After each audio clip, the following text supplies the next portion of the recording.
Well, I heard about Planet X in 2002, and immediately, without any knowledge at all about the subject, I had a spiritual understanding of it. I just knew that it was true, and I just feel this was something from God compelling me to get into the subject and to warn people about it and try to bring them to a closer connection to God as a result of these catastrophes that are coming to people in the world. As we know that fear often breeds a closer relationship with God. And that's what I felt compelled to do. Well, anyway, the more I learned about it, the more I realized that this subject really did harmonize with all the prophecies of the Bible. And not only that, I began to study the scientific evidence, and because of my background as a physics teacher and an electronics engineer and electrical engineer, I understood the electric solar system as people were beginning to present it, and how this electric solar system actually caused much of the devastating phenomena that we have witnessed throughout history, and that we'll probably be witnessing again as this brown dwarf star makes its entry into our solar system. So, when did this all start? For me, I mean, I always get the question, how did you come into this? Every time I do an interview with somebody else. And I always tell them the same thing. I walk straight backwards into it. What about you? Well, I just got that spiritual understanding, and immediately I felt compelled. And I know some people, I guess everybody has their concept of spirituality, and I can tell you that mine is general enough that everyone can empathize with it without speaking about any particular religious, point of view. I just felt compelled by the Creator, God, to get into the subject and to start warning people that indeed it's true and the time is coming. And the more I learned about it, I started reading books by Mark Hazelwood and other people, and began to study and see that, yes, this does make sense. According to the physics that I know, it makes sense in terms of the simple phenomena that we experience every day. For example, electrical discharges. When you walk across a carpet, and everybody's experienced this, where there's static electricity is picked up by your body, and when you go to grab something that is a large metal object that acts as a reservoir or a basin for electric charge, the instant before your finger touches that makes contact, there is a very painful snap, an electric arc, a discharge of electrons, static electrons from your body to that doorknob. Likewise, we see on a cosmic, celestial scale the same phenomenon occurring when comets drenched in plasma, full of a static charge, come very close to Earth, they discharge, and we see historical evidence, we see evidence in the Bible talking about these plasmatic or plasma discharges. Many people believe that the Grand Canyon was formed by electrical discharges causing arc welding, sort of, or a routering effect into the surface, deep into the surface of the Earth. And as this comet came by in a zigzag motion, it created a channel, a very, very deep channel that is now the Grand Canyon. That's just an example. Well, I've been there. I mean, I know how you feel. I remember one time, this is when I was in the Army, and we went up into the Grand Canyon to go photograph some wreckage that needed to be removed, aircraft wreckage. And we literally were flying in a bunch of Hueys right down off the deck. You can't do that anymore, but we were just 5 feet off the Colorado, blasting through. You could almost hear Flight of the Valkyries, dum, dum, dum. It was pretty impressive. And as I was going through, and I was a young fellow, but I remember looking at the walls of the canyon and going, don't tell me a stream did this, or a river. I'm sorry, this is hard rock here. It's not going through sandstone. But we see these things also. Mars, largest canyon in the solar system is on Mars, Val Marineris, and so I think that was water too, huh? Right. Isn't this the way routing? You take a routering tool and you carve a channel into a piece of wood, and that's similar to what happens with these discharges in the Earth. So we have electrical phenomenon occurring, and not only that, as you know, the electrical phenomenon, the discharging that occurs between close-flying comets that buzz and graze the sun, causing discharges and sort of a reactionary solar sneeze, so to speak, that's called a coronal mass ejection, whereby charged particles are sneezed out in all directions by the sun, impacting all the planets and devastating those planets in many different ways. So there's so many electrical effects that we are basically our enemies, enemy weapons coming against us right now in terms of electrical and electromagnetic forces. Yeah, I agree. I agree. I mean, you and I both see these things. We're both in it for the species. And you can't, you know, I came to this and I didn't come to it with any sense of connection to the other side or to a greater God. But as you are in it, you know, about halfway, if you don't have that, it really piles up on you and makes you start to feel pretty hopeless.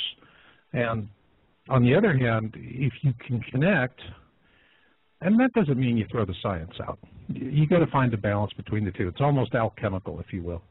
But when you do that, I find that it gives you a sense of balance and hope for the future. What about you? Oh, for sure. I mean, there's no human safeguard or platform or foundation that I can rest upon. No human being can look to anything that can look even to the highest achievements of man to protect themselves from these disasters. I mean, even the most technically guarded and founded, with the deepest foundations of technology and science cannot protect these men of power from what's coming. I mean, they're building underground cities, and still they're concerned. They're very worried about the integrity of these cities. In fact, here's something that I got from somebody, somebody who's sort of on the inside, who's worked on the geological studies and the oceanographic studies that are going on right now. Okay, good. So you have some good current data. Yeah, let's do that. And then, well, this guy was saying we'll have that, to get into it, and that I want this because I'm doing research. Okay, well, this guy was saying that they're very much concerned about the integrity of their underground cities, even though they had, of course, the money to buy the very best geologist and determine what they consider to be the safest locations deep within the rock of the crust, Earth's crust. You know, the Earth's crust, the lithosphere, is about 400 miles deep. And I guess they went down several miles and found what they consider to be the safest regions, but still they're concerned. So what they did was, this person told me that they've actually been creating earthquakes with HAARP around near those regions where their underground cities are, just to test the integrity of those underground cities, because that's how afraid they are of going down there and being buried alive. Whoa. That's some serious stuff. So they went down 2 miles, and now all of a sudden, the best laid plans of mice and men, right? Yeah, I mean, I don't know how many miles. It could have been 4 or 5. I'm not sure exactly. But if you look at the earthquake, now we can corroborate this information by looking at the depth of some of these questionable earthquakes that people are insinuating are caused by HAARP. If you look at the depths of them, that might tell you that, yeah, maybe HAARP did generate these earthquakes at depths very close to those depths that are where the underground cities are built, just to test the integrity of the rock structure to see how well it'll hold up in a man-made earthquake. Wow. Well,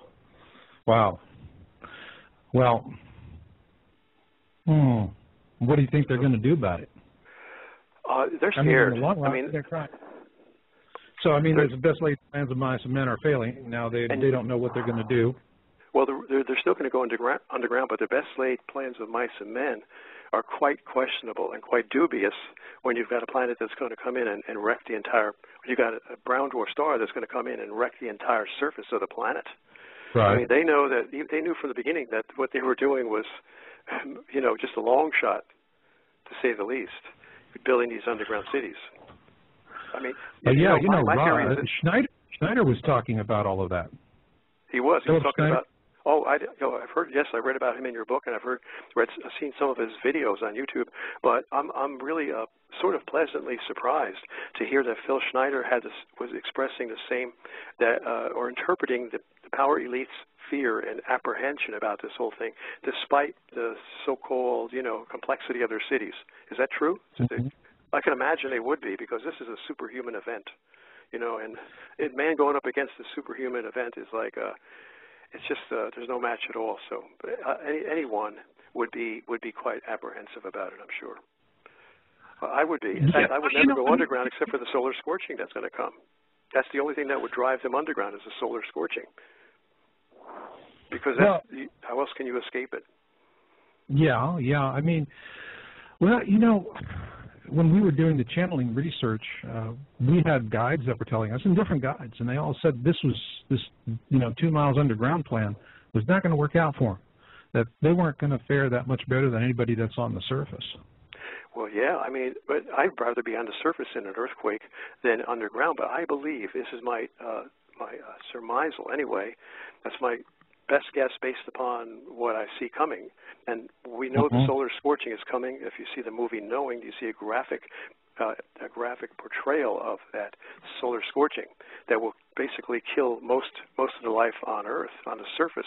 And that would be the only reason that I could think of why they would want to go underground. Certainly not to protect against earthquakes, certainly not to protect against floods. I mean, they would have to come back out of the ground when the flooding comes, come back out of the ground when the earthquake happens. And they don't know because those events may be happening simultaneously. So I think they're scared. They're like a fighter, going up against a world champion, and they know they don't have a chance of winning that bout. Yeah, I mean, it's not working out for them. But it really goes to the heart of what we're going to be talking about tonight, which is dead men tell no tales. And I think that a lot of these incidents where people who were really getting to the heart of the matter met very sudden and tragic ends. And this was happening years ago, back even before, in some cases before I was even getting involved with it. And in particular, is that article, that fabulous article that you wrote for Yowza. And I can remember at the time we published it, I thought it was just an interesting article. It needed to go out. But what I realized was that after we published Planet X and the Mysterious Death of Dr. Robert Harrington, and by the way, for my listeners, in the show description is a link to that article on Yowza.com, and you can go and get there and see what was written. This was back in May 2008. But this explained to me why all of a sudden there was this inexplicable stoppage, as though the whole topic of us being in a binary star system fell off of a cliff. All of the astronomers and scientists and science writers got a simple, subtle message with his death. This is a third-rail topic. People with power will not tolerate you talking about it. And if they can take a run at you, that's it. You're going to be running a spumoni cart in front of the Colosseum in Rome if you're lucky. But with his death, I mean, I think it's really necessary for people out there to understand the mindset of the people who did this because, as you just mentioned in the opening of the show, things are not working out, okay? And the dots are not connecting the way they thought it would.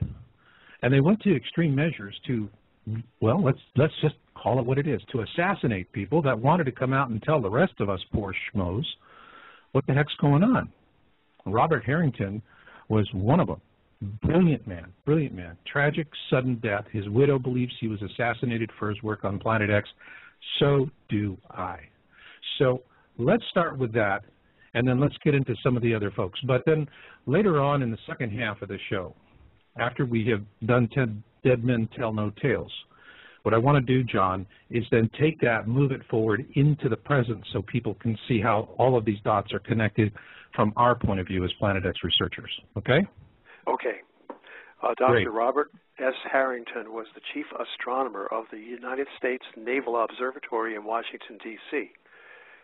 Dr. Harrington is mentioned in a landmark New York Times article of 1983, prior to the launch of the infrared astronomical satellite. I won't read the article because it's very lengthy, but it's a wonderful article, and Marshall has it posted on his website.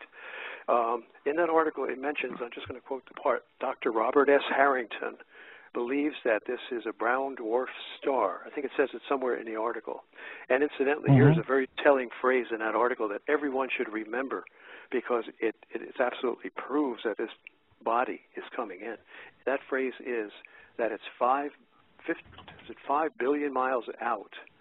However, that may seem like a long distance, but It's hardly, it says, quote here in the New York Times article of 1983, hardly next door, but still within the gravitational influence of the sun.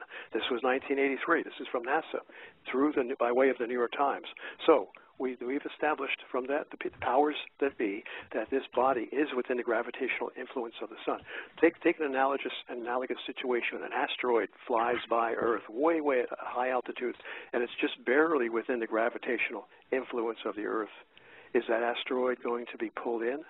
Yes, even though the force is rather small, it will be pulled in gradually closer to the Earth, and the closer this asteroid comes to the Earth, the greater the gravitational force of attraction becomes, and therefore the greater the acceleration downward toward the Earth becomes, because acceleration is directly proportional to the force applied to it. So this increasing gravitational force will cause it to accelerate. In fact, we know that according to Newton's universal law of gravitation, as two bodies get closer together, their gravitational force of attraction increases not in a linear way, but exponentially.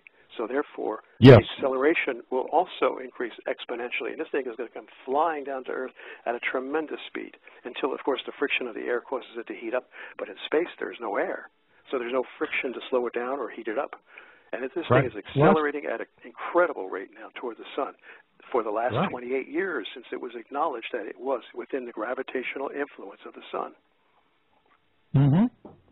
Plus the fact that when it's going, when it's making its transition from, the perihelion side of this trajectory to the aphelion side where it's going out of the system, it's whipping around, and crossing the cusp. I use the analogy of you go to the park on Sunday for all the games and the rides and whatnot, and there's that big ride that you had to whip. And it whips around, and you just sit there in that little car for a long trip that's slow and tedious, and you wave at everybody and try and look excited, but you're really bored stiff. And then comes around the end, and whap, that thing just whips you right around. And then, woo, you get your jollies. Well, I mean, what you're describing is part of it speeding up, and the other part of it is it's going to be whipping around. Yes, right. I mean, look at the analogy. You're a fisherman. Okay, and your reel is way out into the water, and you latch onto this big fish. That big fish is planet X. You, the fisherman, are the sun. The fishing line is the gravitational force of attraction between the fish and you, between the sun and planet X. So as you start reeling it in, you're applying a pulling force, just as gravity is applying a pulling force from the sun to planet X. Now, as this fish comes in, it starts flying over your head. Now the fish is no longer coming toward you. You're no longer reeling it in toward you.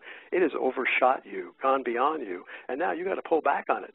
It's got momentum. Yeah. It's continuing to go in the same direction. You got to yank back on it and cause it to decelerate. And this is what is happening. What will happen as planet X gets closer to the sun? It's going to overshoot the sun. It won't hit the sun because of what we call repulsion forces, I believe. And I don't think that's too well understood. But it never has hit the sun in all of its many passages over the millennia, so we know it will not hit the sun this time either. But it's going to overshoot, and therefore the sun is going to say, hey, wait a minute, come back here. And it's going to pull back, just like that fisherman will pull back on the line as a fish goes flying over his head. And that's going to take a while, but in the process it'll continually come back around as the sun's gravity pulls it around, and it'll really accelerate this body tremendously and whip it just like King David, just like little David's slingshot in the Bible when he killed Goliath with his sling, a stone in the sling. So this is that little stone could accelerate so much from that sling that it would hit a big giant right on the forehead and kill him dead. But just imagine what would happen to a brown dwarf star when this sun, 1/3 of a million Earth masses sun, with its gravitational swing, could do to this brown dwarf star, which is a puny 1,000 Earth masses. I say that facetiously. Well, anyway. Well, we got to be relative. But yeah, and I think that Harrington was seeing this, but also what we think is we were actually curious about Harrington's trip to New Zealand and what brought about his, again, just calling it like it is, like I see it, resulted in his assassination. And he had a telescope with a lens specifically ground for this mission. He was going to go looking for Nibiru, and we spent a lot of time on that and actually found that given the time that he went to New Zealand, and he did that at his own expense, and he went up to the top of a mountain, made his observation. If he had the right viewing sky, really good, clear, crisp sky, there was a brief 3 to 4 hour window of time before sunrise that he actually could have observed it at that time. What did, have you done anything similar in terms of backtracking and analyzing his observation trip to New Zealand? Well, actually, you know, Marshall, I was the one who I believe I might have erroneously mentioned something that's really not key to this entire story. It doesn't change the veracity of the story. The fact that I believed Harrington said in his memo that he published prior to these telescopic observations, in a memo he said he was dispatching an appropriate telescope to a southern location. Now, I think my minor error was that he himself did not go down there, but he dispatched a scope to the U.S. Naval Observatory's new auxiliary observatory in Blackbirch, New Zealand, that had just opened up, I believe. And it opened up as a result, let me think now, as a result of the Planet X thing that occurred after the IRAS. I'm not exactly sure, but that's not too important. The thing is that he dispatched this 8-inch scope, and I believe it was the scope lens was specially ground probably by a man named Ronald Stone, who also worked worked for them, the U.S. Naval Observatory. But again, that's not too important information. But the only difference is that Harrington himself did not do it. He dispatched this 8-inch telescope down there. Now, in his memo, Dr. Harrington's memo of October 1991, he stated that his calculations of the location, I guess based on, I was told by someone else who studied this, that he had done extensive computerized calculations trying to determine the position, the ongoing position of Planet X over a period of a few years in the 1980s. And by his extensive computerized calculations, he was so meticulous that he was almost certain that this object was indeed where he thought it was, or he had calculated it to be. And therefore, he felt confident to have that 8-inch scope dispatched to the Blackbirch Observatory in New Zealand. And he said in his memo of October 1991, that it would be viewing the southern skies, because New Zealand is close to the South Pole, during the viewing months. Now, we know he did not mention the viewing months, but we have learned since then from James McCanny and other people that the viewing months are May and June of the year. Those are the 2 months of the year that you can view it. And I hope I can sidetrack just a little bit, just for a second, to explain why I believe that those viewing months are only May and June. I'm going to give you an analogy. You're on the second floor of a department store. And you know how the escalators are? There's a down escalator, and then just opposite the down escalator, there's an up escalator. Now, you're on the second floor. Yeah, the guy with the piano is usually between the two of them. Right. Just throwing a little rope there. Right. Now, you're walking in a circle. You're planet Earth, and you're walking in a big circle around both escalators on the second floor. That's like the Earth going around the sun in 1 year. And each quadrant of that one revolution around the sun represents one season of the year. Well, when you get to the point where you're looking down the up escalator, you see a big guy way at the bottom of the escalator coming up at you. You're looking straight down and you see him coming up at you. He's coming up at an angle because those stairs, that escalator is at an angle. And the floor, the second floor that you're on, represents the ecliptic plane of our solar system, that invisible cosmic-sized disk in space on which all the planets revolve around the sun. Okay, that's what the second floor of that department store represents. And you're looking down, and you can see this big guy coming up the escalator very slowly. He's not walking, he's just riding it upward. That's in the month of May as you walk around the escalators. Now you walk further, and you're walking into the month of June, July. You're going around this circle. Now you can no longer see that man down the escalator because he's blocked by the walls and by the floor and everything. So likewise, the only time we could see it is in May and June, because that's when the big guy, we can see right down that escalator, that upgoing escalator. Well, that's the analogy. But anyway, that's what Harrington said. We said during the months of viewing months, which we know are May and June, that's when it's going to be taking pictures to try to verify the position of this object. Well, that would have been, since his memo was October 1991, those viewing months would have had to have been May and June of 1992. And he said furthermore in his memo of October 1991 that when those photographic plates are returned to the U.S. Naval Observatory in Washington, D.C., that they would be examined and there would be these are blink comparison photographs. And blink comparison is a wonderful, ingenious technique that was created by, developed by the Pluto astronomer. Pluto discovery astronomer Clyde. Yeah, they were the first. Pluto was discovered with the blink method. Yeah. Describe that method for the listeners out there. Okay, if you were to take a picture of the sky, you'd see thousands and thousands of stars. How would you pick out one little planet X, one little dim star, or it might not even be visible? Of course, there must have been some visible light, or else you might have been using an infrared scope. I don't think he was using it. He might have been using an infrared scope. But how would you see one star out of maybe a billion stars in one photographic frame? Well, all those stars are going to appear still, stationary. But if there's a planet there that's moving, just one object that's moving amidst all millions of stationary stars, then you would take another photograph on a second night and maybe another photograph on a third night. Then you would take the photographic plates and have transparencies of these made, so like negatives where you could see through them.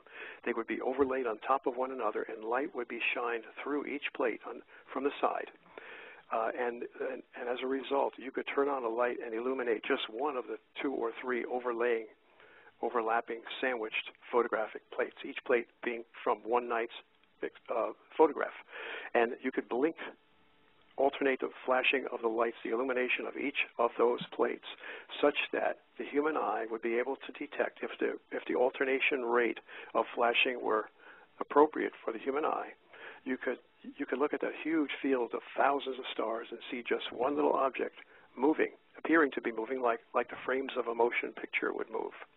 And that's what the blink comparison method is. Well, that's what Dr. Harrington was going to analyze. He said when they come back, which would have been the summer of 1992, we're going to examine those plates, so we're going to find out for sure.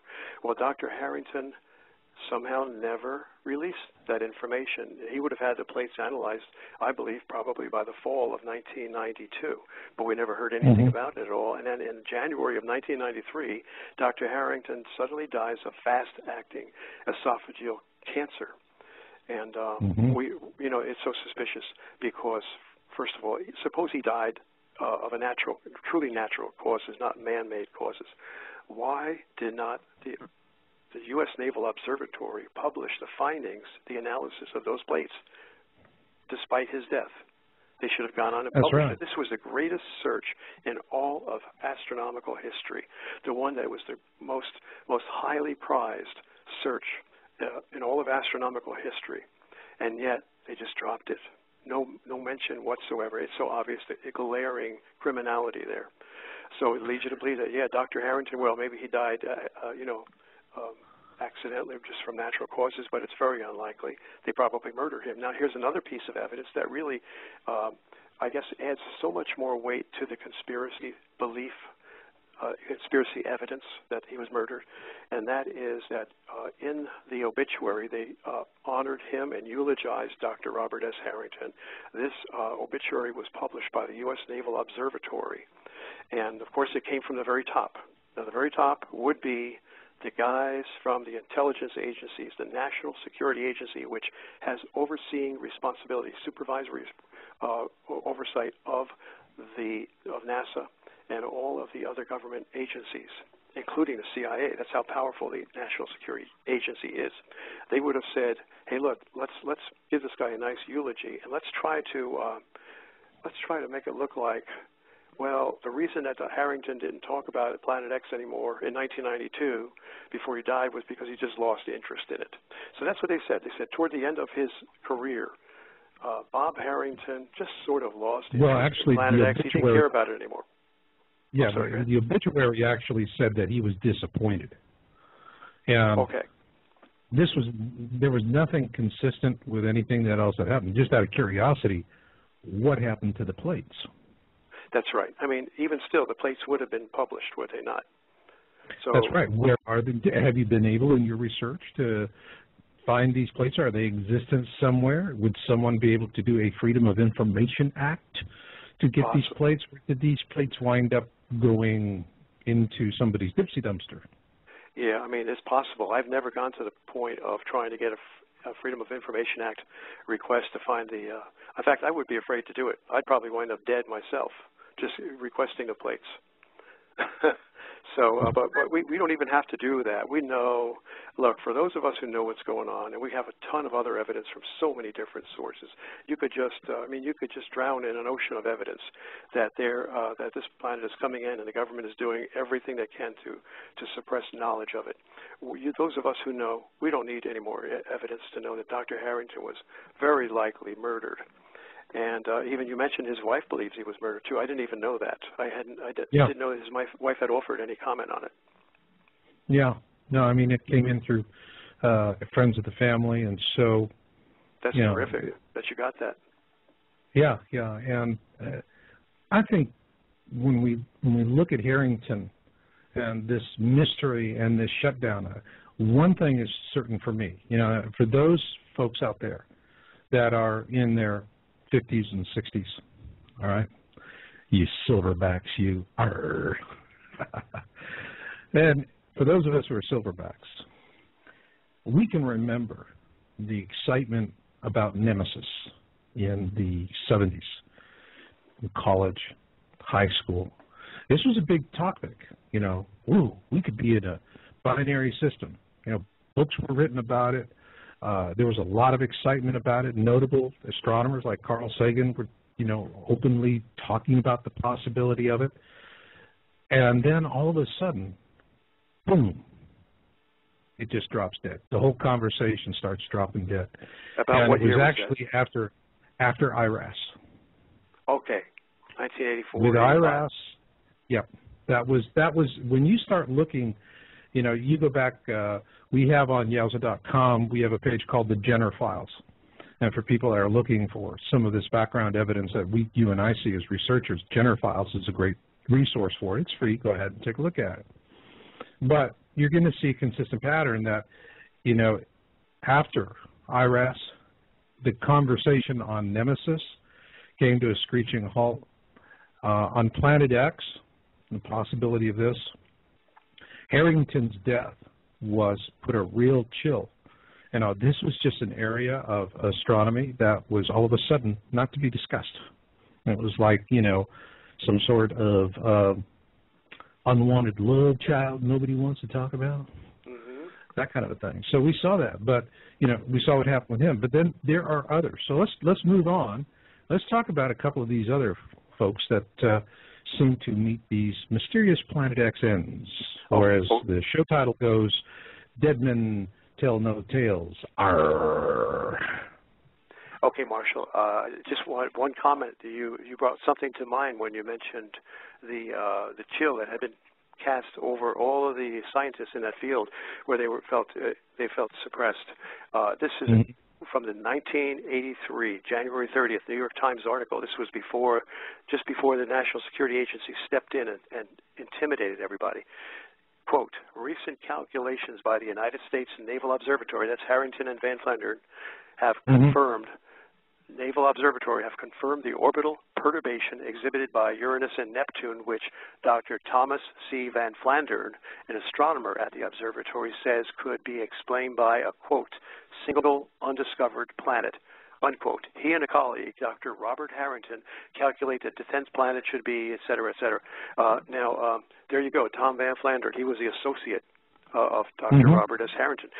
After the security agency stifled everyone, Tom Van Flandern would not speak anymore about Planet X at all. As far as I know, he made no statements whatsoever, even when questioned about it. So there you go. He was intimidated. And also, let's see now. Discretion is the better part of breathing air. Right. So I mean, he got the word on that. It was a complete stifle. But there's been others, and and I think you mentioned like Malachi Martin. Malachi Martin. Malachi Martin. Everybody's heard that famous soundbite from Coast. Although, the funny thing is, that soundbite was used to be all over the place on YouTube. I couldn't find it. Oh, really? I still have it. I still have it on my hard drive. Oh, but it's on the internet, though, I believe. You can get the audio because it's just there was no video accompanying it. Although you're right. In fact, I did find it on YouTube just recently. So I'll try to send it to you. But anyway, Malachi Martin was a brilliant scholar, a Vatican-type scholar. He had 3 doctoral degrees, and he had been an advisor to several popes, one of whom I believe was Pope John the 23rd. Malachi Martin was 78, but he was rather in good shape. He was thin, and he was mobile, had no apparent health problems at all. And then in the middle of, I guess it was the middle of, or the early part of 1999, he went on Coast to Coast AM, the night talk show with famous Art Bell, where they talk about paranormal, metaphysical subjects, like ghosts and extraterrestrials and all that. It's a very popular broadcast with a large listenership. And he went on the Art Bell show, and Art Bell said, this was shortly after Art Bell had been criticized and blamed for the death of the 39 Heaven's Gate cultists, computer programmers. He got to get into that too. That. Yes, they blamed him. But I mean, that wasn't right. Well, they blamed him because they were trying to discredit all the people who were bringing out information about this comet Hale-Bopp, which was the precursor, very much smaller precursor, advanced guard, you might say, to Planet X. And they didn't want anybody to know about Hale-Bopp. And I guess we're getting off a little bit, but we can get back to what we were talking about with Coast to Coast AM and Malachi Martin. But when Hale-Bopp came in 1997, the government was very much afraid because they thought this was what I read from James McCanny, and I trust his background on it. He seemed to have a pretty intimate knowledge in his interview with Rick Martin a number of years back. But McCanny said that the government knew about Hale-Bopp coming in. They thought it might be wormwood. The Vatican even sent an email, a message to the NASA asking, is Hale-Bopp wormwood? So the Vatican was very much concerned, and they had built, I think was it prior to or right after Hale-Bopp, I'm not sure when, they went in there and constructed this elaborate astronomical observatory on Mount Graham in Arizona. And in the interview, that's how much the Vatican was involved in this whole thing. In the interview with by the way, before you go on, Mount Graham is ideally situated for the longest duration of observation for Planet X as it flies through the system. And so they have, and it's a pristine viewing site. There's not that many around the globe, and that is a pristine site. So, I mean, they're sitting there situated to where they can watch it. And in terms of wormwood, what I've always been saying for folks is the reason I believe that since this object is coming up from the southern skies, the official report, the official sighting, which will be not too long before we can see it with the naked eye, it's what I call the 7x35 threshold. Once we can just get a household pair of binoculars and we can see it, that's when they're going to have to come level with us. But I think that the observatory that's going to be credited with the formal observation will be Project Wormwood in Learmouth, Australia. It's up in the northwest tip. And this is a site that does infrared investigation for near-Earth objects that are in Earth-crossing orbits. That's what that's part of a space guard operation, so they would be the logical ones to do it. And so, of course, whenever elites can do something that lends to self-fulfilling prophecy, they always go in that direction. So that's the reason why it will be called wormwood, in my opinion. Yeah. Okay. Well, in this interview in 1999, this was 2 years after Hale-Bopp had come and gone, and fortunately it did not hit Earth. It did not cause devastation on Earth, but a close flyby because of the tail drag of Hale-Bopp slowed it down so that Earth was able to go around that big circle on the second floor of the department store and get far away. Earth was in a different season of the year where it was not going to be severely influenced. But I did see Hale-Bopp in the sky. I took the dog out one night around 9 o'clock in the backyard, and I looked up and I saw this thing. It's if you were to hold an orange in your outstretched arm, that's about how big it looked to me. Maybe a lemon. I saw it. Yeah, it was really a small orange or a lemon. Right. And, it was really something else. What really amazed me was that on its way out of the system, it passed close enough to Jupiter that its orbit was reduced by 40%. And, that to me is, when you're talking about these gravitational attractions of different bodies in space, wow, this thing passed Jupiter at about 1 Venusian distance. That's the distance between Venus and the Sun. And it reduced its orbital duration from, by 40% approximately, which means it's going to come back a whole lot sooner. But that's also part of something called Kozai mechanism, which explains how an object that is in a polar orbit is going to be very unstable, and eventually it's going to do one of two things. It's going to crash, death spiral into whatever it's orbiting, or it's going to get flung out into deep space and become a rogue object.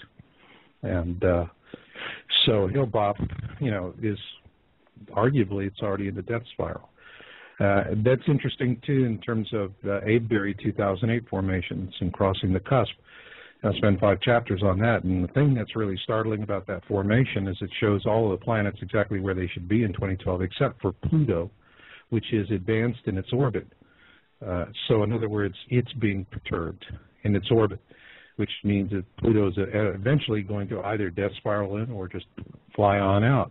But according to that formation, that's what's we're going to realize in 2012. But going back to Father Martin Malachi.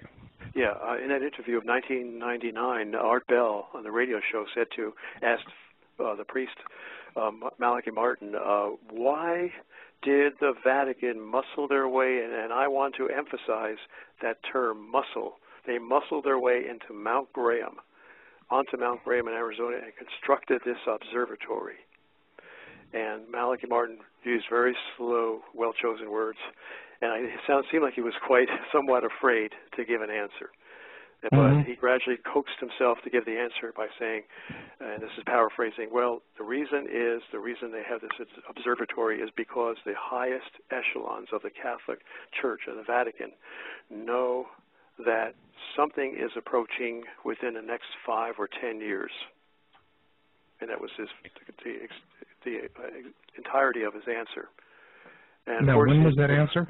Well, that was 1999. So it could have been as late as 2009. He was off, of course. No, I don't think any man has been exact in their timing. Every time a man tries to set a date, he's wrong.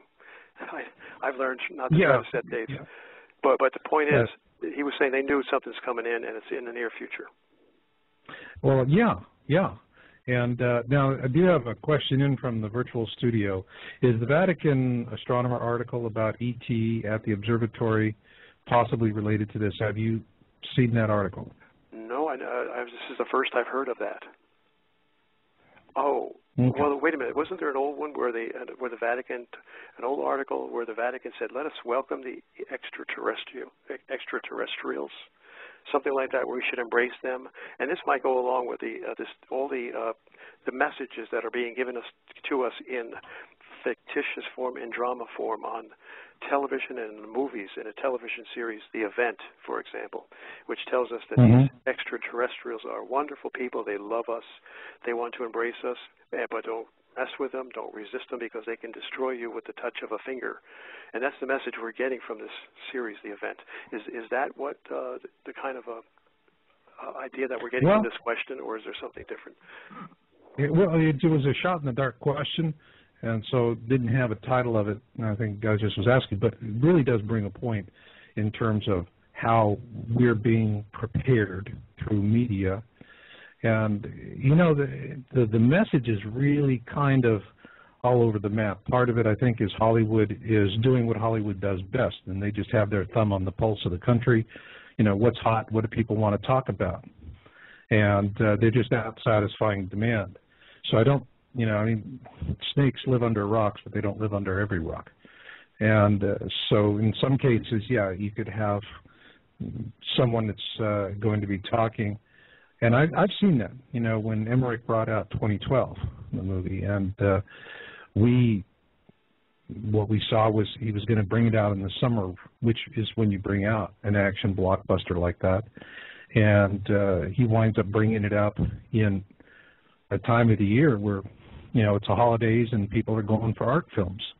November 13th, I think it was, of that year. And the reason why was that they removed all of the mention of Planet X out of the movie. And that's easy to see when you watch the beginning of the movie. You can see the timeline gets real choppy, jumpy, and they actually show, it's part of the movie visual where they're out in space and they're showing what looks like an object, but then there's no mention of it.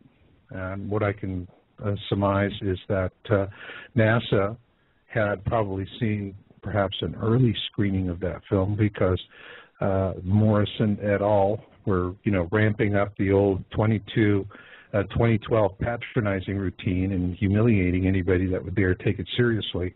And they came out on a huge tirade about Planet X, and it never showed up in the movie because Sony clipped it out. And they dropped in that, the neutrino thing. Wow, so you told me that. Yeah, I mean, I did not know that. I see that. I see these things happening. It's a mixed bag of messages, and I think that what I see more than anything else is that they're less worried about the extraterrestrials, and they're more worried about how they maintain their control. Oh, for sure. That's what's always been paramount in their sick minds, is maintaining complete dominance economically and in terms of power over the masses. So, I mean, it's not something where they're, we just have a lot of competing agendas. But I think for folks in the mainstream, you shouldn't be overwhelmed by it because if you just come to trust your own instincts, you're just not going to be stampeded like a lemming by someone, but you're actually going to sit and look at it and think things through. Like I always say, the only truth that matters is the truth that resonates within you, because you and you alone put it there. And I think folks that do that are going to do fine. But in terms of meeting other races, the indigo children are going to be the ones we'll turn to for liaisons, because they're going to instinctively sense whether that species that's contacting us is benevolent or or not. Right. The indigo children, these are people that have discernment, who seem to have greater discernment and understand some of the deeper implications of what's going on in life and in the world than the rest, who just look at the surface and watch the ball games and just sort of let themselves be carried through life. Is that what you mean? Those people who are discerning and insightful? They're discerning. They're perceptive. You don't see multimillionaire indigos. Okay. Right, because they don't want to be. They don't want to be. They don't want to be. They'd much rather just sit there and spend all afternoon watching a spider weave a web. Mm-hmm. Their thing is that, what really drives them is they want to feel a sense of connection, of oneness with everything around them, and to understand it and to flow with it. So their sense of connection, the connection to everything that's outside of them. Material thinkers, consumers are very much turned inwards. And so everybody has this ability. It's just that for the indigos, it comes naturally, and they're coming into their own because the huge statistical push, with as many people on the planet, you're going to have more of them, even though they're an infinitesimally small minority. I mean, if you look at Mensa, International Association of Geniuses, that represents 2% of the population, IQ-wise. Within Mensa, indigos are a small fraction, and a very small fraction at that. So this is not a huge group, but these kids are really precious. A lot of them are getting drugged, and just to make them manageable, because people just don't want to take the time to figure out how to deal with somebody that wants to take the world around them on their own terms, which is what they want to do. But when a real simple rule of thumb is if we are, we're looking at, there's a contact event, and we know that there's indigo children there. If the indigo children, if they don't want to be around the ETs, we don't. If the ETs are avoiding them, we want to avoid them as well. So it's when there's a connection. Those kids are going to sense it, and they're going to do it much better. I mean, I wouldn't want to trust politicians. No, no. Well, you know, the indigo children seem to be those people who are somehow children of God, very close to God. You know, and I think we can all understand, regardless of what, you know, divisive religion we happen to follow. I don't follow any religions because I think they're all divisive. But those of us who just commune with God, we see that people who have this discernment seem to be given the discernment by that great power, that Creator. Mm-hmm. Gave us a mind and a heart, a mind to think and a heart to love. Mm-hmm. Absolutely. Well, we've covered 2 so far. Do we have anyone else on the list? Well, with Malachi Martin now, what happened after he made that statement that he believed that the reason that the Vatican muscled their way onto Mount Graham was to try to observe this object that was coming in over the next 5 or 10 years. Well, within about 3 or 4 months, Malachi Martin had suffered a stroke, from what I read, and then shortly after that, he was pushed down a flight of stairs. Now, this was his own testimony when he was sent to the hospital. He confided to a friend as he was dying. He said, "Someone pushed me. Someone pushed me down those stairs." And I got this from several sources. One, by word of mouth, from a scholar within the Catholic Church who told me this too. So I know that's exactly what Malachi Martin had testified to, a close relation just before he died. So he was murdered. And if you look at the time frame, shortly after he talked about what we know as Planet X. Well, you broke the cardinal rule. Shut up, you face. Cardinal Balducci was one. Speaking of cardinals, he was another one who, from the Vatican, who actually alluded to this object coming in, this Planet X. We should do more study on him. Now, he was not murdered, but he's another source of it. Balducci, Balducci. Okay.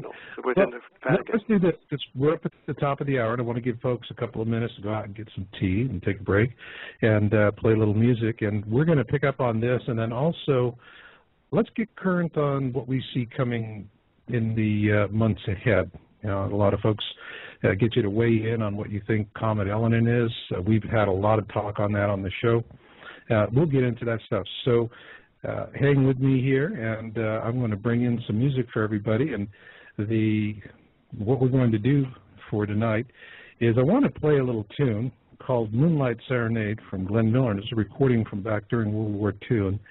And when I heard this, the most unique time when I heard Moonlight Serenade, I was in a Moscow subway station, and it was the last train out. The place was deserted. And these things, you can't imagine. They're all marble, and they're underground, way deep underground. And this is where they were hiding out during the bombing.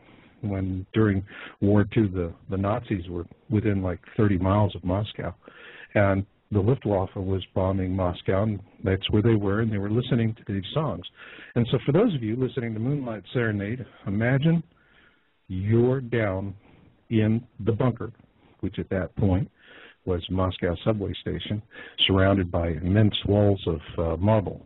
And when I heard this musician play it, he was in a connecting tunnel which turned like into a megaphone, and the sound was everywhere. The acoustics was absolutely perfect. And every time I hear this, I remember that moment. So, guys, we got 3 minutes and 24 seconds for Moonlight Serenade. Start up the kettle. You ready to rock and roll, John? Yes, I am, Marshall. Okay, now let's pick up where we were leaving off there. And you had, I think we have a third one coming in. We were talking about Dead Men Tell No Tales. Yeah, well, there's several. One that comes to mind is Dr. Eugene Shoemaker. Dr. Eugene Shoemaker was a well-known astrogeologist. He had done video presentations and speeches among his colleagues in the scientific community, revealing something that had been unknown by science until he revealed it, and that is that many of what they believed were extinct volcanic craters on the Earth were actually asteroid impact craters. And Gene Shoemaker was trying to alert the world to the previous impacts of meteors, asteroids on Earth. And when he saw this, I believe he was aware of because he was watching the skies, he was aware of the additional numbers of comets and asteroids that were coming into Earth's vicinity. And he was about to make a presentation, I think, a very big announcement. I believe it was around the mid-90s, I'm not sure. And just before he made that announcement, he died in an automobile crash in Australia.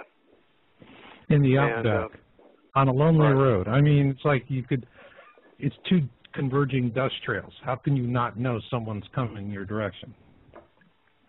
Right. I mean, they've done this. This is a common way of assassinating people, sabotaging their vehicle. You know, this is something that comes to mind. Princess Grace Kelly, the famous actress from many years ago, back in the 50s, married Prince Rainier of Monaco, became Princess Grace. She died in a car crash, and I recall the news report saying that the brakes on her automobile failed. You know, isn't that ridiculous? Here you have a princess with the best Rolls Royce and the best Rolls Royce mechanics money can buy, and the brakes fail, and the car crashes, and she dies. You know, if the brakes fail, usually you hit a tree or something, and you get a few scratches and bumps, or you might be injured but not die. Well, anyway, that's what happened to Gene Shoemaker, and it also happened to others in the same way. So that's another common way of getting rid of people. Gene Shoemaker would have alerted the scientific community, and whenever a person of high credibility like Dr. Shoemaker convinces and alerts people of his class of scientists, then the power elite become very much concerned, and they want to get rid of that person. He becomes a real, and for those of you who might not know who Gene Shoemaker was, Shoemaker-Levy, and those were that was a big comet that smacked into Jupiter. We actually had a chance to observe largest impact event. I think it's like, I think, a total of 32 fragments or objects, and any one of which would have been an extinction level event on Earth, by the way. And so that's where he really made his fame, was with Shoemaker-Levy. And but his death, you know, it's always plausible deniability. But none of these guys ever just die a natural death in bed, do they? No, and not even like Thomas Van Flandern, the colleague of Dr. Harrington. He just died recently. And I look at the time of his death is not too far from the time of the death of Dr. Brian Marsden, the head of the Smithsonian Astrophysical Observatory. Both of those men were concerned, I believe, about extrasolar system objects coming in our vicinity. I think Brian Marsden might have been either ready to talk about it, or maybe they figured, well, let's just get rid of him just in case he does talk about it. They knew Van Flandern had been with Harrington, and it might be a matter of time before Van Flandern, his conscience overcame his fear, and he might start speaking out, even though Dr. Van Flandern never, as far as I know, gave any sign of speaking out. They figured, well, let's get rid of him just in case he does speak out. That's how they operate, you know, just kill him. It's easier to kill him than take a chance. That's my conjecture, but I think it makes a lot of sense in light of past history. So, wow, you see so many people passing away.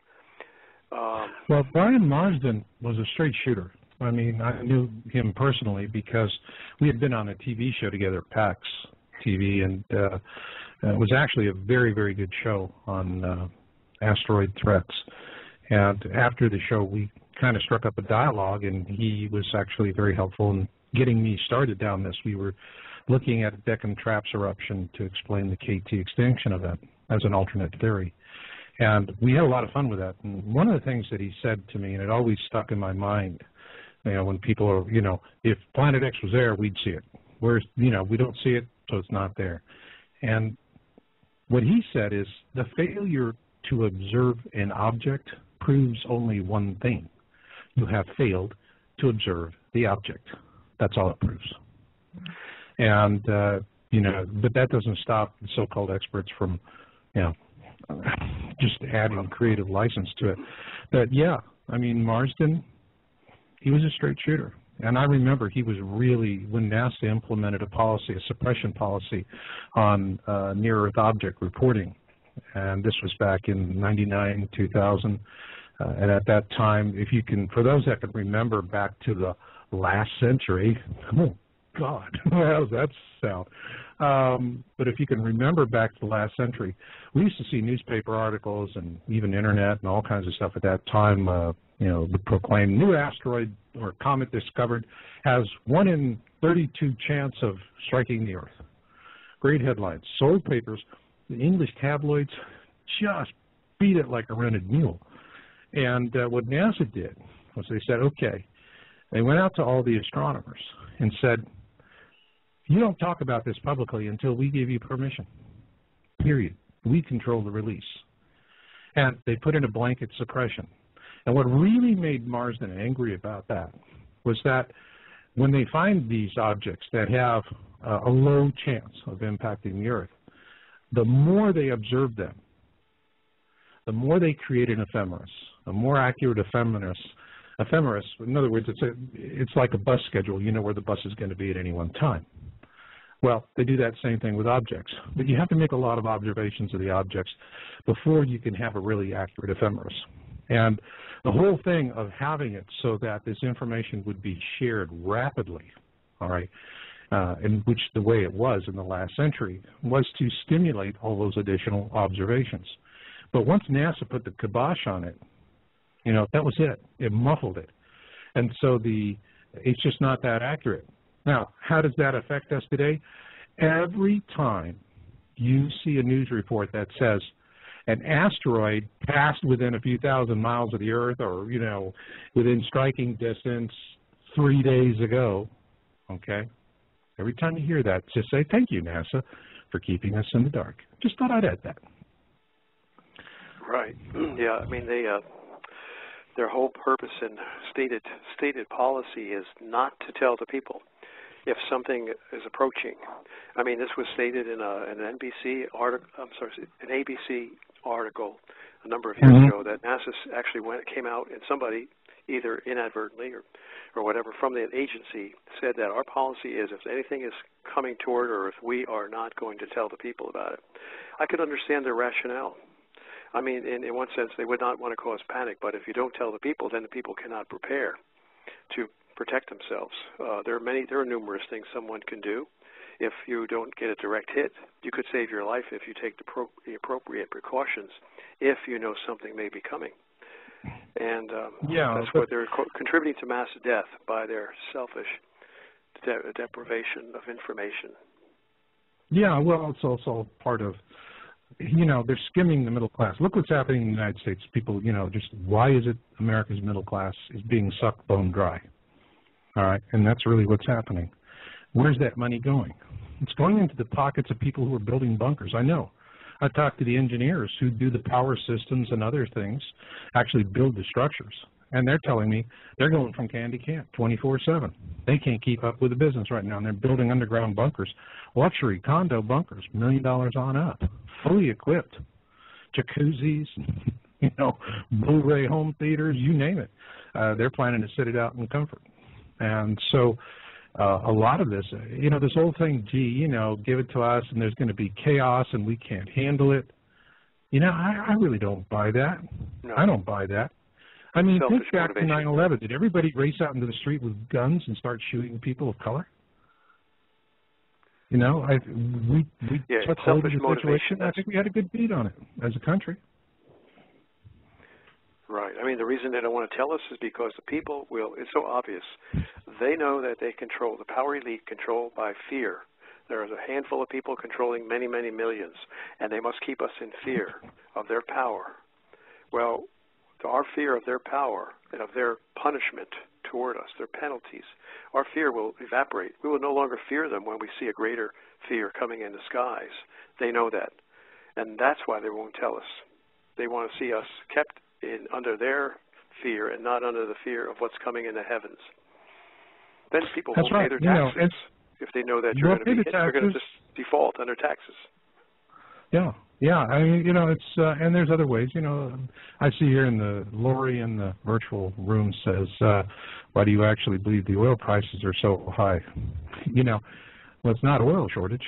The oil's there. They had that. when Libya thing started up, Saudi Arabia cranked up more oil. They couldn't sell it, so they cranked it back. You know, it's speculation, but all of this is really, again, it's siphoning. And, you know, the thing of it is that as I look at 2012 coming up, and you look at the current economic situation and what's happening, it's like for the last decade, they set up this milking machine to milk the middle class, keep them dumb, keep them happy, eventually just dumb and unhappy, but keep milking them, all right? Transfer all of that wealth. And it's like, you ever stop to think, where in the heck is it all going? And in the meantime, the middle class is not going to have the real resources to deal with this. People aren't going to have savings accounts. You know, I think a majority of American households, it would take them a few weeks to scratch together $2,000 hard cash. So what's going to happen when all of a sudden the price of food quadruples or more in the store because there's an announcement? You know, so I think it's more a case that, you know, this whole thing, we are not, you know, we can't handle the truth. Excuse me, FCC, that's just happy bullshit. We can handle the truth. I see people handling the truth every day. I get up, this is what I do 7 days a week. And I see people every day, and they're handling the truth. And they're handling the truth despite the lies. So that is, you know, that's hackneyed. It just doesn't cut it as far as I'm concerned. But anyway, you know, let's look at, because we're, the show's clipping along here pretty fast, and we've got about 25 minutes. Let's take what we know about Dead Men Tell No Tales. Let's look forward now for the next 6 to 12 months, all right? What do you see coming, John? Well, I think in the near future, somebody had mentioned Comet Elenin, and I think we all believe, I think you agree that it is probably one of the outlying comets in the gravitational grip of Planet X. Would you agree? I do. Okay, yeah, I think, so this is a harbinger of what's to come. It's like a beehive. You know, throw a beehive through the window, there's going to be a lot of bees around it, right?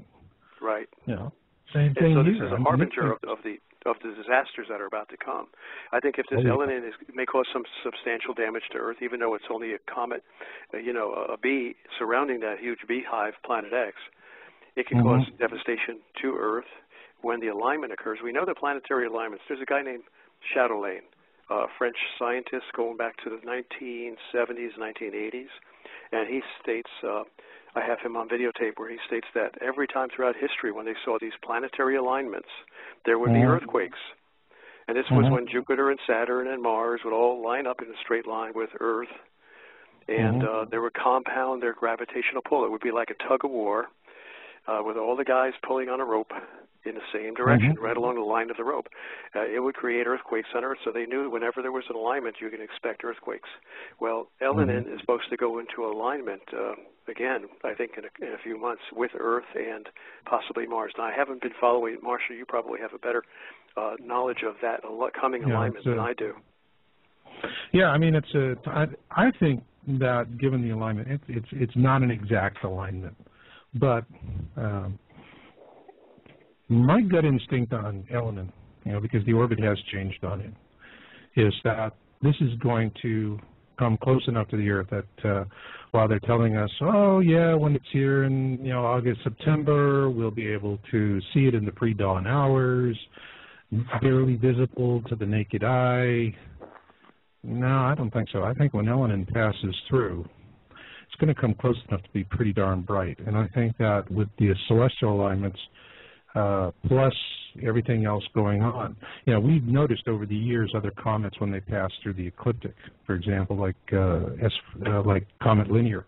It hit the ecliptic and boom, that thing just like it hit a wall, shattered. So, you know, these objects are going to be easily perturbed by these alignments, and I think with the flyby and you know, the Hopi prophecy, Blue Star prophecy, that says the blue Kachina will unmask. And I think what that really is saying to me when I read that is Comet Elenin is going to come close enough and it's going to shatter, explode. and then it's going to be bright. It's going to be really bright. En masse, yeah. I mean, that's what that would imply. It's getting brighter all of a sudden. We're going to see it, and at the same time when we see it, I agree with you. Right. They're going to be, part of the blue star Kachina prophecy is that it is going to cause some problems for the Earth. Now, there is another comment that was back in 2007 or 2009 that a lot of the prophecy watchers believed was the blue Kachina. It was very, very bright. Probably at the time was the brightest object. It was in the heavens. Oh, Comet Holmes. Comet Holmes. But the thing about Comet Holmes was that it didn't, we didn't have earthquakes or anything else happening around that time. All right. But with Comet Elenin, I think we're going to see that. I think we're going to see some dramatic earth changes. And we're going to have some quake events, some tsunamis. It's going to be a real wake-up call. It is going to be, hey, folks, get your head out of the tube and look up, because what's coming is Euclid. Because the blue Kachina prophecy follows on the heels of the blue Kachina comes the red Kachina, and that's the one that really, really kicks us in the tutu. That prophecy is so valuable to us. To give us an early warning. For so many years, I could never connect the dots with that. I remember reading about that back in 2002, 2003. I mean, at the time, my head wasn't really into looking at prophecy at that time. But I remember reading it and just saying, wow, that's a mystery. And it's obviously describing a celestial event. So, like I do with all mysteries. Bible prophecy, Hopi Indian prophecy, Mother Shipton prophecy. There's so much prophecy. And Marshall, I'm glad you brought this up. There's a prophecy of Joe Brandt. Joe Brandt in Hollywood, California. Okay, before you get into that, I want you to dovetail this question into your answer. This just came in, and Susan threw me at this from the virtual studio. This is from Marianne 2, and can't make out the rest of that screen. What is supposed to happen when Elenin comes through? Will the night be light, daytime, continuous light? And throw that into your answer. Oh, I don't know. I mean, when a comet comes close by, I can just tell you from a basic physics point of view, you're going to get the body is close enough to cause gravitational attraction to the Earth's crust and the underlying mantle below the crust, such that earthquakes would increase. And there's no telling where the earthquakes would exist. But of course, I have to take that back, because if this thing is coming overhead, and I believe it is, right, Marshall, it's coming over the ecliptic, above the northern hemisphere of the planets, right? Mm-hmm. So if that's the case, we would more likely see quakes in the northern hemisphere, whereas before we used to see a lot of quakes in the southern hemisphere because Planet X and its gang of surrounding comets were below the ecliptic. So now we expect more earthquakes in the northern hemisphere. We would expect all kinds of meteorological and geological disasters, including increased volcanic eruptions, which we're experiencing right now. There's a volcano in Ethiopia exploding. There's a volcano in Chile exploding. There's a volcano, another one in Greenland. Is it Iceland or Greenland? I forget the name. Grimvoten, something like that. Yeah, three at least. Major floods right now, right this moment in China. Huge flooding in China. Wildfires in Arizona. Incidentally, speaking of the wildfires, it's such a tragedy. And a levee just bust on the Missouri. Oh my goodness! Yeah, the Mississippi is really in flood stage, and exacerbating. We see exacerbating signs of a coming earthquake in the New Madrid fault zone area. That's the lower Midwest surrounding the Mississippi River. Flooding, huge flooding, often is a precursor to major earthquakes. I don't know if you've noticed that. That's why I always get worried when I see this major flooding in the Midwest and in California. Yeah. I'm sitting there and I see this one gal in the virtual studio, Mama B, Africa cracked. For the folks that there is a section of Africa, the plates are separating. That's a great. I'm glad you brought that up. Has already happened. Yes, that's a great point. I mean, Africa, there's a rift called the Afar Rift, and Brent Miller of the Horizon Project talks about that. He says, I was out there. They were doing filming, and they saw the Earth split open in a matter of 20 minutes. They had to jump in their helicopters to escape it, and they were filming it. I'd like to see that on film. But it's called the Afar Rift, AFAR. You can Google that and read all about it. And you're right. I've been reading about Africa splitting in various points, and we see, oh, the Earth is not only splitting. I mean, I've got photographs, and we've all seen these photographs of big gashes in the road opening up, and people are looking across a broken highway, a split highway, at one another, like almost, across an expanse, and they're looking down into this chasm in the split Earth, and they can't see the bottom of it. And then you have other cases where there's huge sinkholes. There's one in Guatemala taken from an aerial photograph. It's of the size of an entire street, four-way intersection. And it's just a deep hole, and you can't see the bottom of it. Now, we're seeing these sinkholes all over the place.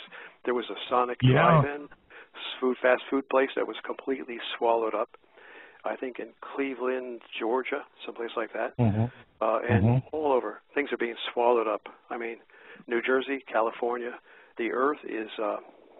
You see, we've got these mantle plumes that are coming up because the Earth's mostly molten iron core is getting hot due to the electromagnetic fields that are being generated by these incoming bodies. They're charge in motion, and charge in motion through basic physics principles generates electromagnetic fields. Sort of like our planet is sort of like in a microwave oven, and somebody turned on the microwave, and we're being bombarded with all these this electromagnetic radiation. Well, it heats up the mostly molten iron core of the Earth, and then the core of the Earth is acting like the gas on your gas range, and the Earth is like a pot of pudding, chocolate pudding, on top of that gas, and the burner's turned on full blast, and the pudding's beginning to boil, and all this the smoke and steam columns are puffing up on the surface of the pudding. That's what's happening to the Earth. In fact, this guy that I know of who works in it's funny. Casey described that same thing. Do you know Casey described it? He said, I remember reading somewhere, said, they asked him what's going to cause the pole shift, and he said magma bubbling up from the core of the planet. Oh. And, at the time he said that, Earth scientists had no idea. They really didn't even understand the core of the planet that well until we finally had satellites and that they were able to do some pretty deep penetration sounding and, find out there's a lot of stuff going on down there that we didn't understand before. So Casey was really, his explanation of it, these big bubbles that form up in the magma and these chambers that are felt, and then from them streak out, the volcanoes. And he was describing something that Earth scientists couldn't have known at the time he described it. Oh, you reminded me. Okay, this is what I got, some information that I got just recently. The iron, you talked about the pole shift being related to the magma boiling up. Well, I was told that there's been, the scientists know this, the ones working with the government know this, and they're about the only ones who know this, that the iron core of the Earth is shifting. There's iron coming up through the core, again, probably due to heating and mantle. These mantle plumes, you can read about them in geology books. Mantle plumes are normal, but now we're getting an intense, greater number of mantle plumes due to the heating of the core. And iron is coming up around the Hawaiian Islands. We're getting an excess of iron coming from the core, erupting through these mantle plumes, and, maybe not even erupting, but it seems to be, the iron seems to be gravitating to the area beneath the mantle. I don't know how deep. It could be as far as the core, but I believe it's probably into the mantle. Let me give you a little bit of a quick background on depths that we're talking about. The crust of the Earth, the lithosphere, the hard crust, is about 400 miles deep. Below that, you've got about 1,600 to 1,800 miles depth of this pudding-like material called the mantle, which is nothing more than molten rock, so very thick and viscous because it's molten interspersed with various metals. Some of them are magnetic, like magnetite, nickel, and iron. So consider the mantle, which is very deep, like 1,800 miles, being like pudding, and the Earth's crust being like the skin on the pudding after the pudding is allowed to cool a little bit on the pot. And that's what your lithosphere is like. Well, we've got an excess of iron coming up in the area of the Hawaiian Islands, and this is causing a magnetic pole shift. It's really weird. I didn't get all the details on it, but this is why the Earth's magnetic field is getting out of line, is losing its integrity, and is becoming skewed and moving toward the Hawaiian Islands. Now, another thing is coincident with this favoring of iron toward the Hawaiian Islands is there's a mountain coming up, a volcanic mountain rising up and ready to emerge to become a new island in the Hawaiian island chain. We're going to see a new island rising up, and just as Casey warned. That's right. Here, we got a caller here. Let's see what he's got. Hello there, caller. You're on the line. Hi, Marshall. Hi, John. I would like to take John back to about 5 minutes ago when he was talking about element. Could you tell the audience your name, please? Oh, yeah, Bernie, and I'm in Michigan.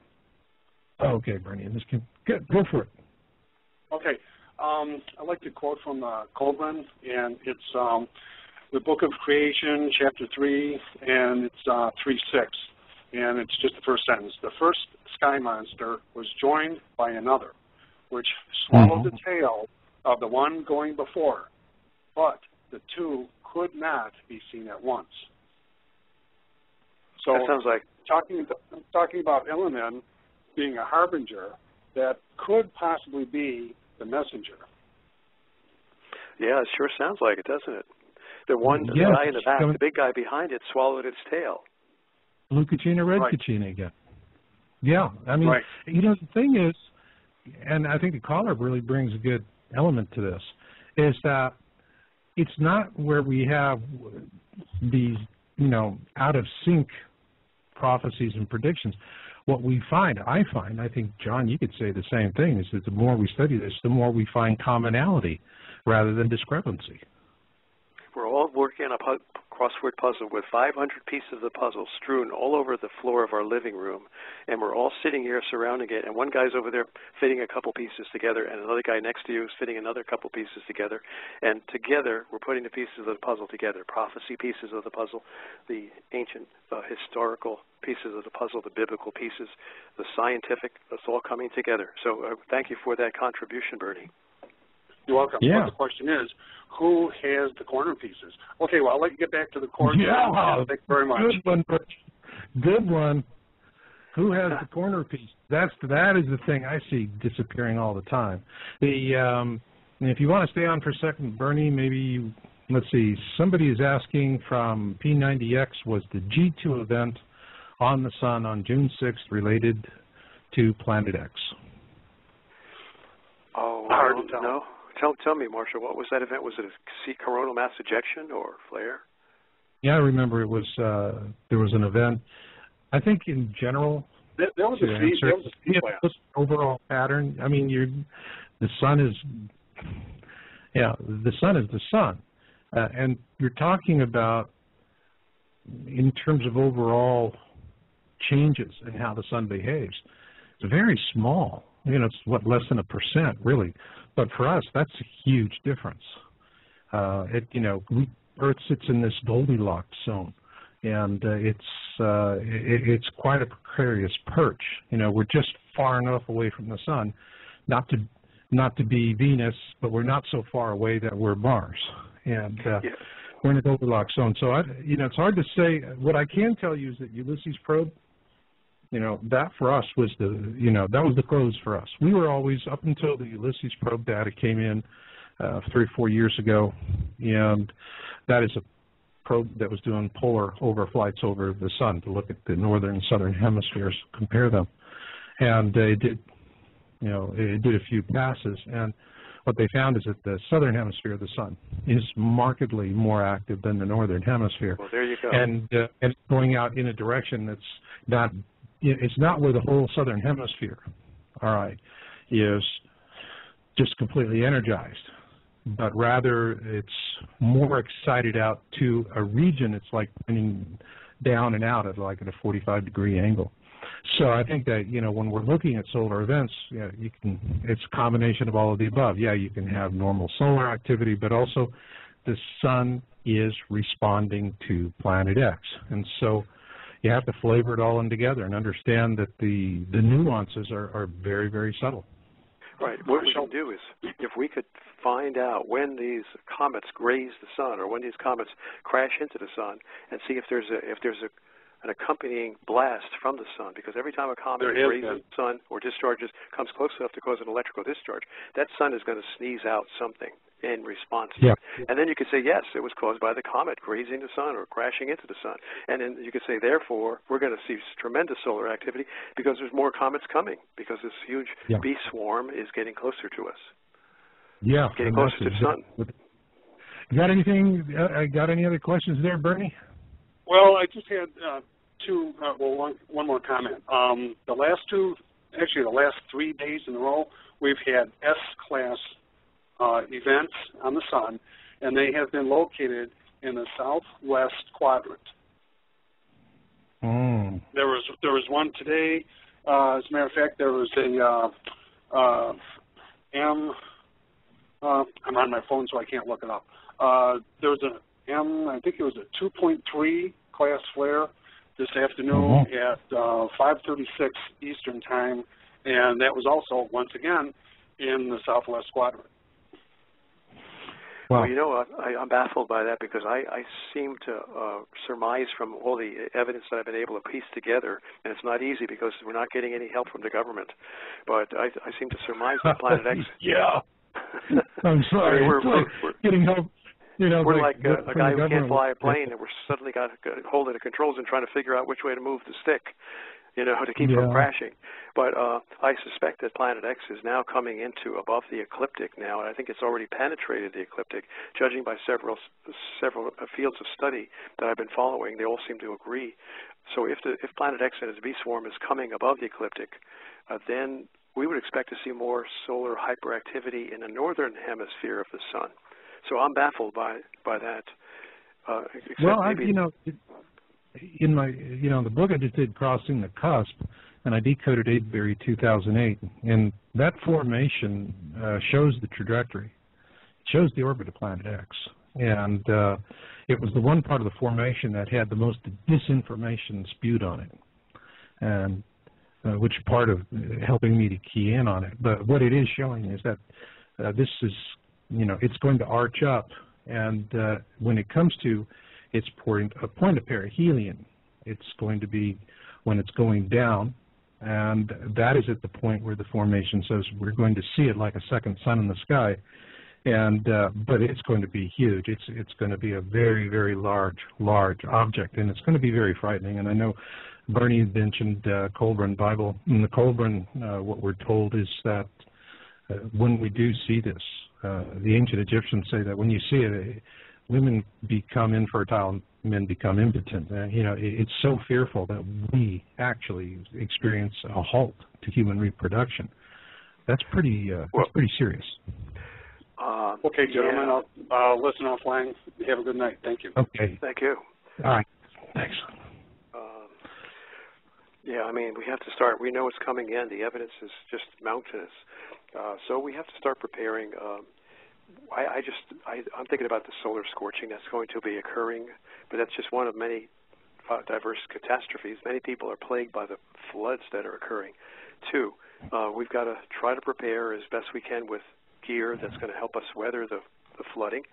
You know, inflatable rafts and various kind of wetsuits, impenetrable waterproof suits, things like that, you know, that we know we're going to need. We should start getting that for ourselves and for our families. Even a raft. I mean, it's going to be indispensable for people who are subject to flooding. And those who think that they've never had flooding before, like me, I have to expect flooding for the first time in 1,000 years, and maybe get a raft, an inflatable raft. Now, there's other things we have to worry about. Now, what about the hail? The hailstorms are going to be like grapefruit size. I know because I've been documenting it from the Weather Channel. I've got 250 hours at least of nothing but 6-hour videotapes with nothing but severe weather reports from the Weather Channel and numerous reports of baseball-size hail, even reports of grapefruit-size hail. Now, that's enough to kill people, obviously, and smash their windshields. They even have videos taken from people in their cars where they're screaming, and this hail is smashing through their windshield, videoed from inside the car. So I've got this idea that people can pick up on. Got to pass this on to a lot of people. There is material, there is stuff that you can buy at a gardening place. It's, I guess, I haven't looked it up yet, but it's like fencing, the kind of fencing that you would put around your tomato garden, and it's like thin rails that are all bound together in a sort of a row that you can keep the animals from getting into your garden. But it's very light fencing, and it's bound together with wires or something. Well, imagine taking a piece of that would go lengthwise across the top of your car. Now, you're driving, you don't have any, you have to be immediately protected against hailstorms because they could happen when you're on the highway doing 60 miles an hour. So you got to have that thing, that shield, right on top of your car at all times. no matter how silly it looks. And this thing is Yeah. going to block the hail if you mount it up there properly. It'll cover the entire top of the car. Mm-hmm. Now, just I was thinking it has to be light, sorry. though, light plastic that will deflect this major hail coming down. Mm-hmm. That's I an agree idea. with that. See, I mean, I thought about ways of doing it. This seems like it's already made. It's already you want something that you don't have to manufacture. You want something that you can go to Home Depot or Lowe's Building Supply and just buy it. And fencing might be the way. Now you got to mount it up on your roof, and maybe the ends of it has to be cut long enough so that it'll extend across the top of your car from the front bumper to the rear bumper. Cover the entire top of the car. It won't be able to cover the sides, and thus you will still have clear view as you're driving because this thing is over the top of the car. It's like carrying a mattress on your car, and just figure a way to mount it up there so it would be secure. That could save lives. If your car gets demolished, you're out of business. How are you going to get around when your car gets demolished by hail? An insurance company can't pay for it because they're flat busted from all the claims that they have to pay off on. Well, that's what we're going to see. You know, I had Ehan Derave on, and he was in Japan after the quake and actually got back into the areas. And he said, you know, you had people living in tent cities, and they're eating white bread. And he said, I can come in here. He had a 4-ton truck. And he was, you know, whenever he could, he was bringing supplies out to these communities. But as he got further north, he was told, well, you have to get permission from like 4 or 5 different bureaucrats in order to bring in, you know, some fresh fruit and some vegetables that he would go and literally buy, you know, wholesale in Japan, same place where all the grocery stores are buying all their stuff. And, you know, he had the money to do it, couldn't get the permission. So these people are living on potatoes in white bread. And, I mean, talk about your blood sugar going to heck in a handbasket. I mean, how can you be positive and looking out for it? So, you know, folks have to think about that. But most importantly, you just have to be independent, and you have to look in your own area and say, you know, like, for example, I live out here on the West Coast, and I relocated recently, just early this year. But I made a point of making sure that I was on the uplift side of the San Andrea. All right? That's real important. And, you know, there's been a lot of psychics in the area where I live say this is one of the narrow strips of land in Northern California that'll survive because it's going to get pushed up as opposed to sinking. You know, the Central Valley in California was an inland sea. You know, I think it's going to become an inland sea all over again. But, and in that case, you're right. You definitely, you know, you want to have something that'll float. And also, you're going to be floating in filth and sewage. All kinds of awful stuff's going to be in there. They're going to be snakes and everything. You see this when they have these problems down in Florida. And, you know, and they were having it in New Orleans, where, you know, the snakes are getting flooded out and they're swimming through the water, and that was a dangerous situation.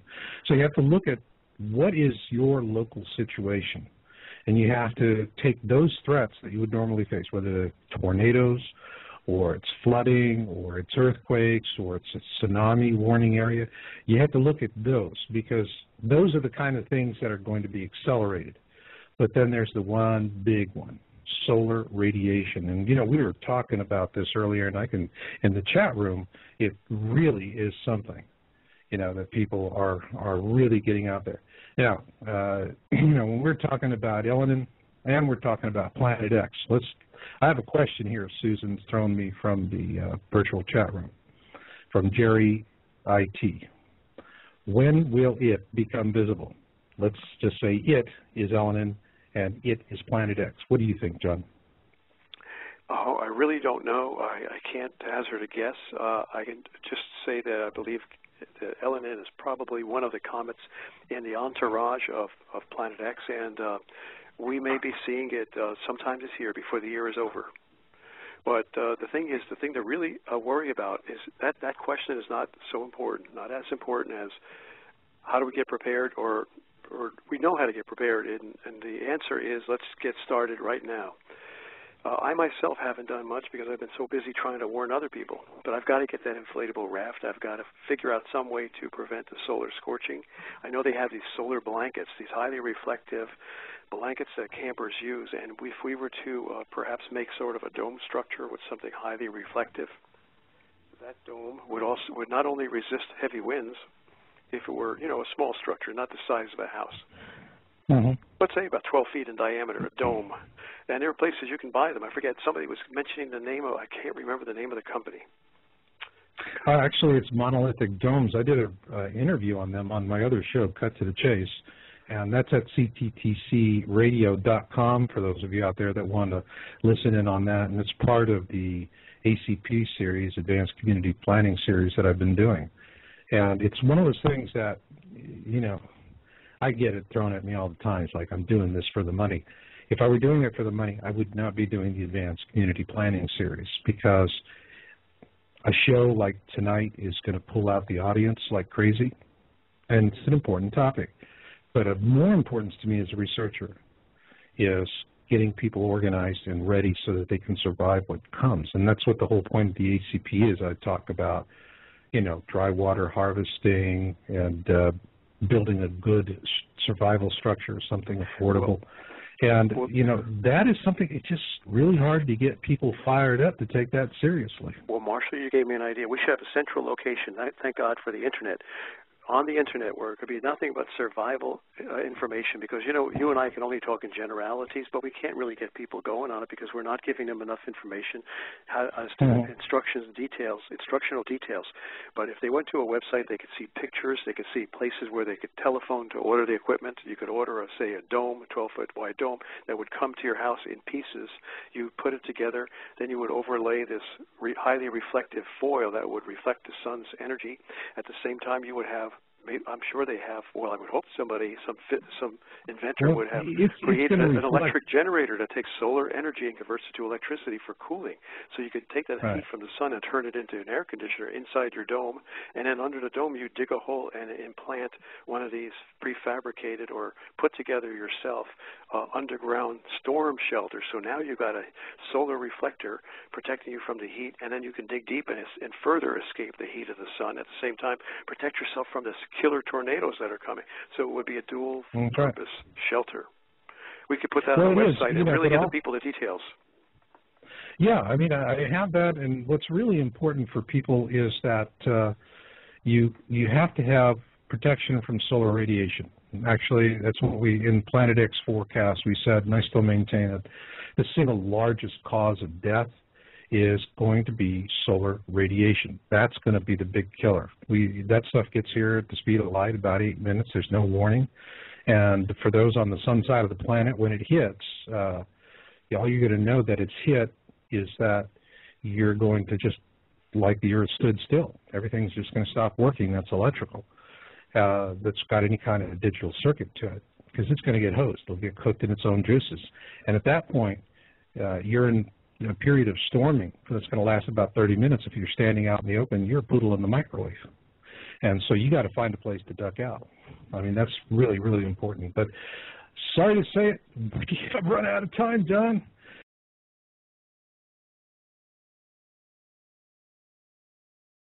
Well, I heard about Planet X in 2002, and immediately, without any knowledge at all about the subject, I had a spiritual understanding of it. I just knew that it was true, and I just feel this was something from God compelling me to get into the subject and to warn people about it and try to bring them to a closer connection to God as a result of these catastrophes that are coming to people in the world. As we know that fear often breeds a closer relationship with God. And that's what I felt compelled to do. Well, anyway, the more I learned about it, the more I realized that this subject really did harmonize with all the prophecies of the Bible. And not only that, I began to study the scientific evidence, and because of my background as a physics teacher and an electronics engineer and electrical engineer, I understood the electric solar system as people were beginning to present it, and how this electric solar system actually caused much of the devastating phenomena that we have witnessed throughout history, and that we'll probably be witnessing again as this brown dwarf star makes its entry into our solar system. So, when did this all start? For me, I mean, I always get the question, how did you come into this? Every time I do an interview with somebody else. And I always tell them the same thing. I walk straight backwards into it. What about you? Well, I just got that spiritual understanding, and immediately I felt compelled. And I know some people, I guess everybody has a concept of spirituality, and I can tell you that mine is general enough that everyone can empathize with it without thinking about any particular religious, point of view. I just felt compelled by the Creator, God, to get into the subject and to start warning people that indeed is true and a time is coming. And the more I learned about it, I started reading books by Mark Hazelwood and other people and began to study and see that, yes, this does make sense. According to the physics that I know, it makes sense in terms of the simple phenomena that we experience every day. For example, electrical discharges. When you walk across a carpet, and everybody's experienced this, where there's static electricity is picked up by your body, and when you go to grab something that is a large metal object that acts as a reservoir or a basin for electric charge, the instant before your finger touches that makes contact, there is a very painful snap, an electric arc, a discharge of electrons, static electrons from your body to that doorknob. Likewise, we see on a cosmic, celestial scale the same phenomenon occurring. When comets drenched in plasma, full of a static charge, come very close to Earth, they discharge, and we see historical evidence. We see evidence in the Bible talking about these plasmatic or plasma discharges. Many people believe that the Grand Canyon was formed by electrical discharges causing arc welding, sort of, or a routering effect into the surface, deep into the surface of the Earth. And as this comet came by in a zigzag motion, it created a channel, a very, very deep channel that is now the Grand Canyon. That's just an example. Well, I've been there. I mean, I know how you feel. I remember one time, this is when I was in the Army, and we went up into the Grand Canyon to go photograph some wreckage that needed to be removed, aircraft wreckage.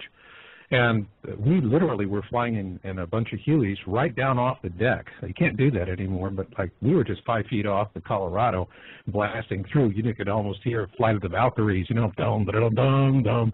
It was pretty impressive. And as I was going through, and I was a young fellow, but I remember looking at the walls of the canyon and going, don't tell me a stream did this, or a river. I'm sorry, this is hard rock here. It's not going through sandstone. But we see these things also. Mars, largest canyon in the solar system is on Mars, Val Marineris, and so are they going to tell us that was water too? Huh? Right. Isn't this the way routing? You take a routering tool and you carve a channel into a piece of wood, and that's similar to what happens with these discharges in the Earth. So we have electrical phenomenon occurring, and not only that, as you know, the electrical phenomenon, the discharging that occurs between close-flying comets that buzz and graze the sun, causing discharges and sort of a reactionary solar sneeze, so to speak, that's called a coronal mass ejection, whereby charged particles are sneezed out in all directions by the sun, impacting all the planets and devastating those planets in many different ways. So there's so many electrical effects that we are basically our enemies, enemy weapons coming against us right now in terms of electrical and electromagnetic forces. Yeah, I agree. I mean, you and I both see these things. We're both in it for the species. And you can't, I came to this and I didn't come to it with any sense of connection to the other side or to a greater God. But as you are in it, about halfway, if you don't have that, it really piles up on you and makes you start to feel pretty hopeless. And on the other hand, if you can connect, and that doesn't mean you throw the science out. You got to find a balance between the two. It's almost alchemical, if you will. But when you do that, I find that it gives you a sense of balance and hope for the future. What about you? Oh, for sure. I mean, there's no human safeguard or platform or foundation that I can rest upon. No human being can look to anything that can look even to the highest achievements of man to protect themselves from these disasters. I mean, even the most technically guarded and founded with the deepest foundations of technology and science cannot protect these men of power from what's coming. I mean, they're building underground cities, and still they're concerned. They're very worried about the integrity of these cities. In fact, here's something that I got from somebody, somebody who's sort of on the inside, who's worked on the geological studies and the oceanographic studies that are going on right now. Okay, good. Hear anything about some good current data. Yeah, let's do that. And then, well, this guy was saying we'll have to get into it, and I want this because I'm doing research. Okay, well, this guy was saying that they're very much concerned about the integrity of their underground cities, even though they had, of course, the money to buy the very best geologists and determine what they consider to be the safest locations deep within the rock of the crust, Earth's crust. The Earth's crust, the lithosphere, is about 400 miles deep. And I guess they went down several miles and found what they consider to be the safest regions, but still they're concerned. So what they did was, this person told me that they've actually been creating earthquakes with HAARP around near those regions where their underground cities are, just to test the integrity of those underground cities, because that's how afraid they are of going down there and being buried alive. Whoa. That's some serious stuff. So they went down 2 miles, and now all of a sudden the best laid plans of mice and men, right? Yeah, I mean, I don't know how many miles. It could have been 4 or 5. I'm not sure exactly. But if you look at the earthquake, now we can corroborate this information by looking at the depth of some of these questionable earthquakes that people are insinuating are caused by HAARP. If you look at the depths of them, that might tell you that, yeah, maybe HAARP did generate these earthquakes at depths very close to those depths that are where the underground cities are built, just to test the integrity of the rock structure to see how well it'll hold up in a man-made earthquake. Wow. Well,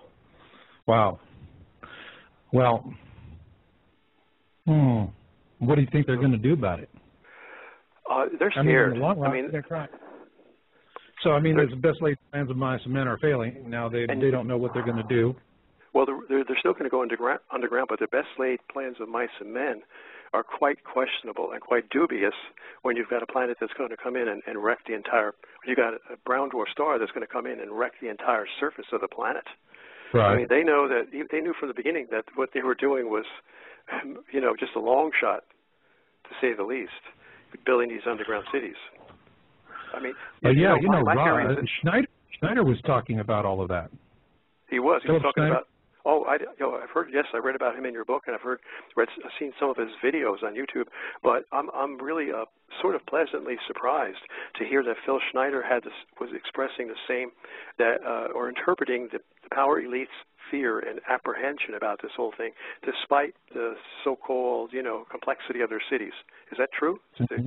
I can imagine they would be, because this is a superhuman event, and man going up against a superhuman event is like it's just there's no match at all. So anyone would be quite apprehensive about it, I'm sure. I would be. In fact, I would never go underground except for the solar scorching that's going to come. That's the only thing that would drive them underground, is the solar scorching. Because how else can you escape it? Yeah. When we were doing the channeling research, we had guides that were telling us, and different guides, and they all said this 2 miles underground plan was not going to work out for them, that they weren't going to fare that much better than anybody that's on the surface. Well, yeah, but I'd rather be on the surface in an earthquake than underground, but I believe, this is my surmisal anyway, that's my best guess based upon what I see coming. And we know the solar scorching is coming. If you see the movie Knowing, you see a graphic portrayal of that solar scorching that will basically kill most of the life on Earth, on the surface. And that would be the only reason that I could think of why they would want to go underground. Certainly not to protect against earthquakes, certainly not to protect against floods. They would have to come back out of the ground when the flooding comes, come back out of the ground when the earthquake happens. And they don't know, because those events may be happening simultaneously. So I think they're scared. They're like a fighter, going up against a world champion, and they know they don't have a chance of winning that bout. Yeah, it's not working out for them. But You know, it really goes to the heart of what we're going to be talking about tonight, which is dead men tell no tales. And I think that a lot of these incidents where people who were really getting to the heart of the matter met very sudden and tragic ends. And this was happening years ago, you know, back even before, in some cases before I was even getting involved with it. And in particular, you know, is that article, that fabulous article that you wrote for Yowza. And I can remember at the time we published it, I thought it was just an interesting article. It needed to go out. But what I realized was that after we published Planet X and the Mysterious Death of Dr. Robert Harrington, and by the way, for my listeners, in the show description is a link to that article on Yowza.com, and you can go and get there and see what was written. This was back in May 2008.